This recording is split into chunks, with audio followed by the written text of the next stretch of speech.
So Vic Micolucci, we have been checking in with him. He has been working very hard this week, traveled the West Coast there at the Big Bend. He has seen some of the worst of it. In Steinhatchee this morning, Vic, there you are. That is what you were talking about. That boat torn off its mooring there in the middle of the road.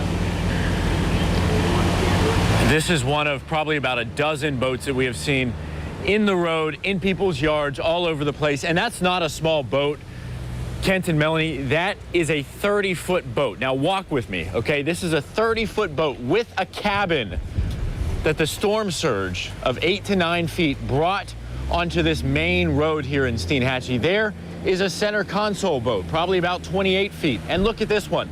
This one is even bigger. That Grady White, 33 feet in length. Huge. A huge boat. That, I mean, can you believe it? This is what else you got to take. Our hotel, it was supposed to be right there. That cottage right there. That's where we booked our room last night.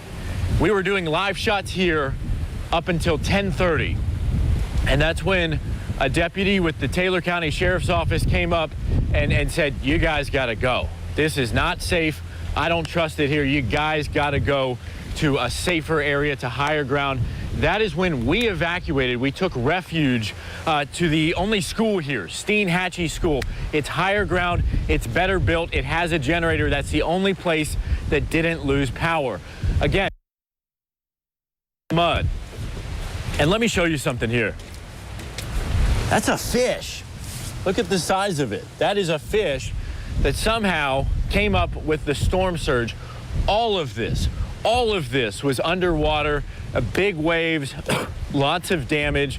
You know, very unfortunate for the people who work here, who own this place. They were great. Very, very nice, very hospitable to us. Good morning to you. Good morning. I'm so sorry.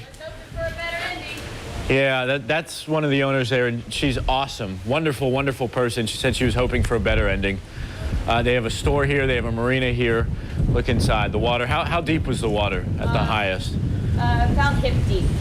Hip Deep inside. Hip deep. So that's a couple feet deep inside this store. So unfortunately for them, a lot of this stuff is just ruined, guys. You know, it's very, very tough. We got small business owners here. Sir, you showing me something? Okay. We're on live TV, so he's showing me something here. That's how deep it goes. That's how deep. Okay, great. Thank you. So that gentleman was showing us the water line. Look there. That's the water line. That's the water line on this store. Let's walk over here, okay? This is where we were live all day yesterday after we came up from Cedar Key. We've been chasing this storm. We did not sleep. We didn't have a place to sleep. So we had to seek refuge.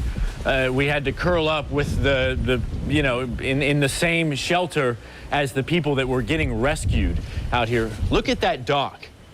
If you watched last night, you would remember I was standing on that dock. I was walking up and down on that dock. I mean, if that doesn't show the power of the storm, I don't know what does. I mean, just incredible. We were working with the sheriff's office, with fire rescue. We were in their same dispatch building. They were working so hard to keep everybody safe. Excuse me, rescued a lot of people throughout the night and throughout the morning. Also rescued a lot of animals. They did everything they could. They had kayaks, they had boats, they had a military vehicle meant for the floods, but still some of those floodwaters were too high. Some of the people they just couldn't rescue. Those people had to ride out the storms on their own. Luckily now it looks like most of the rain is gone. We still have some wind, but a very bad situation here, and you got to feel bad for the people who live here.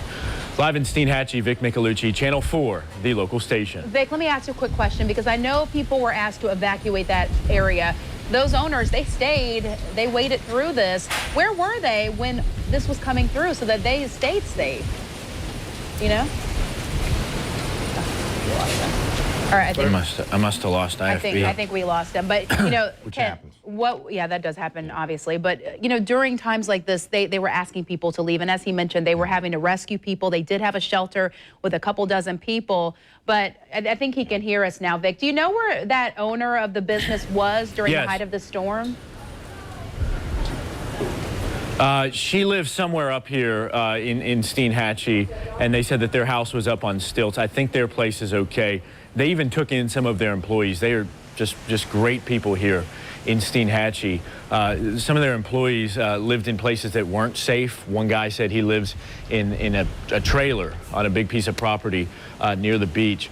So they took these people in. They were up the road, but this is difficult for them. I mean, this is mom and pop. This is as mom and pop as it gets. You know, small business owners.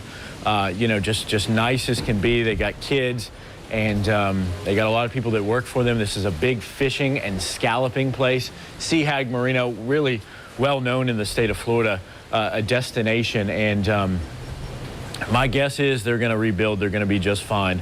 But it's definitely going to be a long process, a long journey. We were standing here last night. Look at those things. They're ripped up. And then if we can, we'll walk over this way. Again, that's the dock. That's the dock we were standing on. And then let's walk. This is something else that floated up. You know, I mean, there's oil sheens in here. This is a mess. This looks to be some part of a floating dock, possibly an oil tank. I think it's just the bottom, the buoyancy part of a floating dock. And then let's show you up there. That's where we were supposed to stay. You see the umbrella? You see all that? That's where we were supposed to stay. That's where we booked our room. And Sheriff's Office, the deputy said, hey, we know this place. We know this town. You don't want to be there. And we ended up staying up all night and just riding out the storm. And at times it was very scary. The rain very heavy, the tides very high, and the winds really strong. In fact, my photographer Matt saw a giant 25-foot palm tree just snap in half, just like that. Bah! All right, Crazy. Vic, we appreciate it. We know that you have been working overtime, exhausted. Keep us updated on what happens there, especially with those families. Certainly.